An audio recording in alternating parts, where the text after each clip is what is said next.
guys, what's up? And welcome to another episode of Terrier Nation. I'm Alessandra Marandola. And I'm Erin O'Donnell. Well, Alessandra, winter sports here at BU are just coming to an end. The Terriers had notable successes in indoor track, basketball, and swimming, but most impressively in ice hockey. The women's ice hockey team won their 4th straight Hockey East championship. Wow, it's so impressive, but sadly, their season did come to an end when they lost in the quarterfinal round of the NCAA championship in Wisconsin. But on a brighter note, men's hockey is thriving and still doing very well. Our very own Kyle Davi sat down with the voice of the Terriers, Bernie Corbett, to see exactly what's happening this season. I'm here now with Bernie Corbett, who's been the voice of the Terriers for over 30 years. So Bernie, 30 years. What's it like to have this job for so long? Well, I guess, job and so long. First of all, I guess as far as having the job and having the opportunity, I'm honored to have it. To be in this position for as long as I have, it's the proverbial dream come true. I grew up with it. You know, when I say I grew up with it, I mean it. You know, to say it's in my blood and this has been part of my life, I really don't know any other way, you know, or haven't known a day that I wasn't passionate about BU hockey. Was the color analyst for a couple of years and then was in a position that I could move on and do the play-by-play, and here it is in the blink of an eye. It's 30 years later, and it's just pretty much nothing but good memories. Over your years here doing radio, what's been the most exciting event you've witnessed on ice?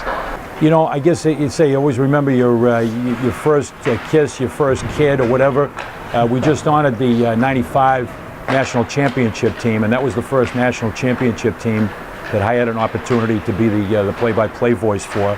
So, I mean, that was pretty special, winning the national championship back in 1995. How about off the ice with the fans? I'll tell you one thing that I'll never forget. After the euphoria of winning the national championship in '09 down in Washington, and I remember getting back to the hotel, packing everything up. I kind of sent everybody away. I says, don't worry, I'll pack up, enjoy it. Went down to the locker room area with the team, and I had a chance to greet every member of the team individually. And then Matt Gilroy and John McCarthy, the captains, they walked over with the national championship trophy, and they just handed it to me like, Bernie, here it is, you know. Speaking more about the team in general, with David Quinn replacing Jack Parker as head coach, did you see any changes within the team's style of play or their attitude?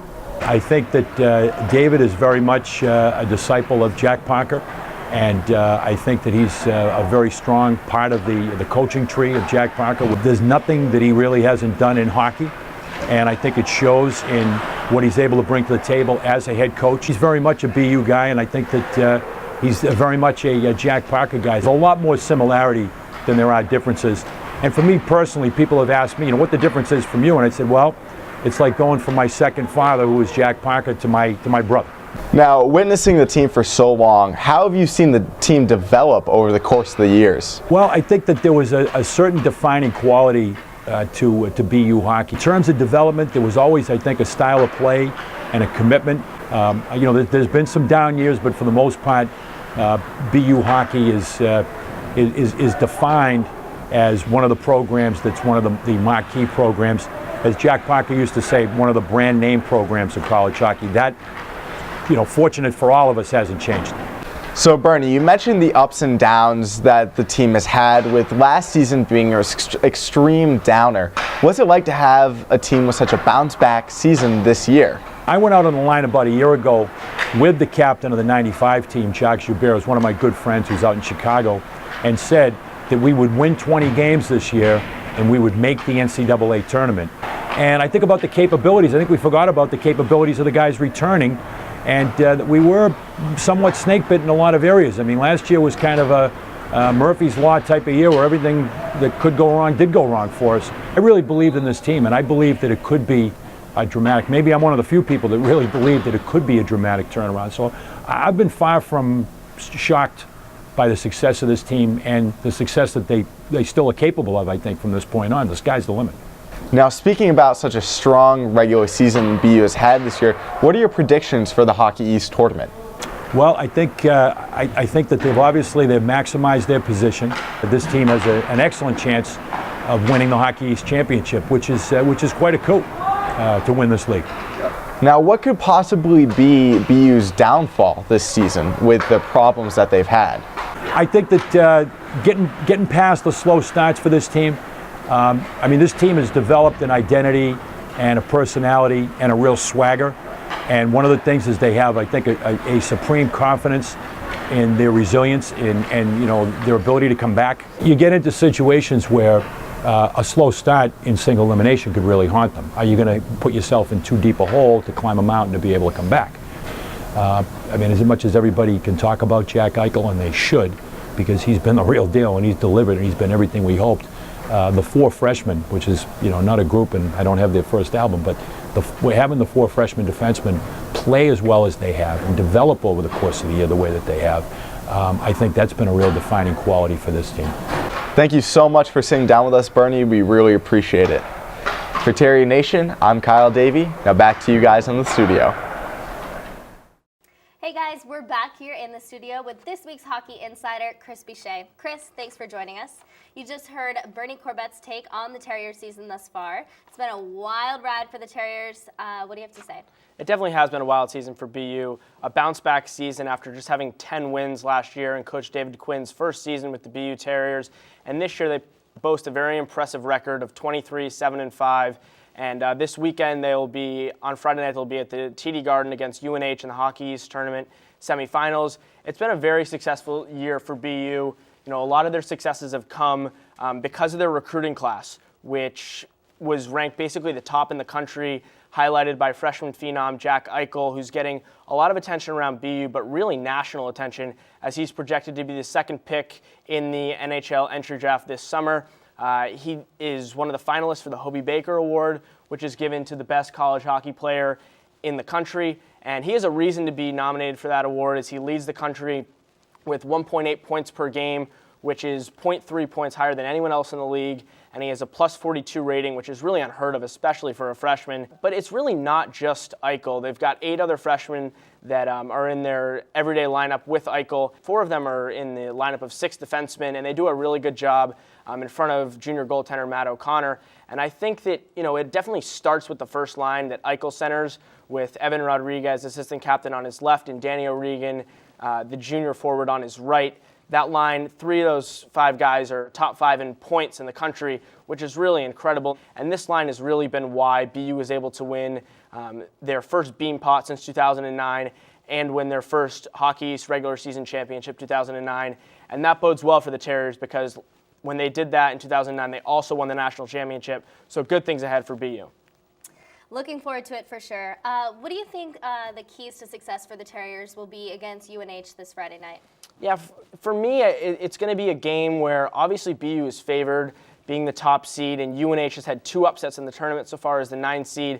So they're going to come in with a chip on their shoulder, and I think for BU to kind of deflect that momentum that UNH has stirred in the first 2 rounds of the tournament is really for them to just play their game. So, be aggressive.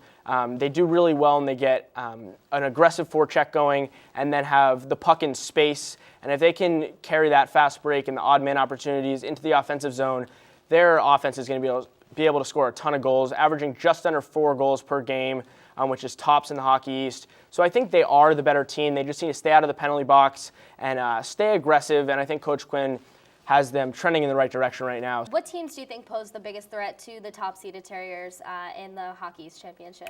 Well, obviously, if you're Coach David Quinn, you have to tell your guys, we got to start with UNH. You can't get ahead of yourselves and look at the other 2 teams that are left in the tournament, and UVM and UMass Lowell. But out of those 2 teams, I would say that UVM poses the biggest threat to BU, even though BU swept the season series at the Gutterson in Burlington, Vermont this season. I just think that the way they're playing, they upset BC this past weekend. Their goaltender, Hoffman, is a really solid player. He only allowed 1 goal in his last 2 games, which is pretty unheard of in a tough environment like Connie Forum at BC. So UVM, for me, is the team to watch out for. They have a lot of big, aggressive forwards that play a similar style to Northeastern, who gave BU some close games down the stretch of the season. And finally, what do you think the Terriers' chances are looking like in the NCAA championship? Well, they obviously are, focused on the Hockey East Championship as of now, but they will definitely be a top 1 or 2 seed overall in the tournament. There are 4 1 seeds and 4 2 seeds as 16 teams make the tournament. If BU can win the Hockey East tournament, they will be a 1 seed. And I think they have a very good chance. They're playing with a chip on their shoulder right now, as they should be. They're scoring a lot of goals, and they've got a young team that is just coming together at the right time. And I think that they really do have a chance to bring a national title back to Agganis Arena and to ComAv for the first time since '09. And the first one, it would be the first one under Coach David Quinn, who's done a very impressive job in a bounce-back season this year. So I'd look for their offense to carry them in the tournament, and I think they have enough weapons, despite not having a lot of experience, to win the national championship. All right, Chris Picher, thank you very much for your time. Alessandra, you heard it here first. Back to you over at the desk. And the women's basketball team just hired a new head coach this season. Katy Steding has an impressive resume. She played for the U.S. women's basketball team and won a gold medal in the 1996 Olympics. Our very own Gabbie Chartier took an inside look at what happened during her first year as a Terrier. I think the team this year is really special. Not just because it's my first team here and everything, but this is a really good group of girls, not just as athletes, because we have some special talents on the team, but they're also really good people. And I just like hanging out with them. It's fun. When I learned that the job was available, I was really excited. When I was first in college, we made a trip to Boston. I think it was my senior year. And I kind of fell in love with Boston. I'm kind of a history geek, so I was really excited about the opportunity to live and work in Boston. You think, like, coaches have, like, growing up I always thought all my coaches had such great control, and they were like, you know, their word was law and everything like that. And I realized, like, how when you're a coach, how much you're actually serving others rather than being served, kind of, you know, like, you feel like they're barking orders and they're saying do this and do that, but it's really like you're building relationships and you're helping them get better. It's not, and you're helping them navigate other parts of their life rather than just on the court. And that was like, it was really great, but it's such a different role than just being an athlete. This part of it, this side of the sideline goes like 24/7. You try and kind of like get a theme for the year and everything, and our team motto, and we talk about it and everything, and the girls have really embraced it from the beginning, is one more.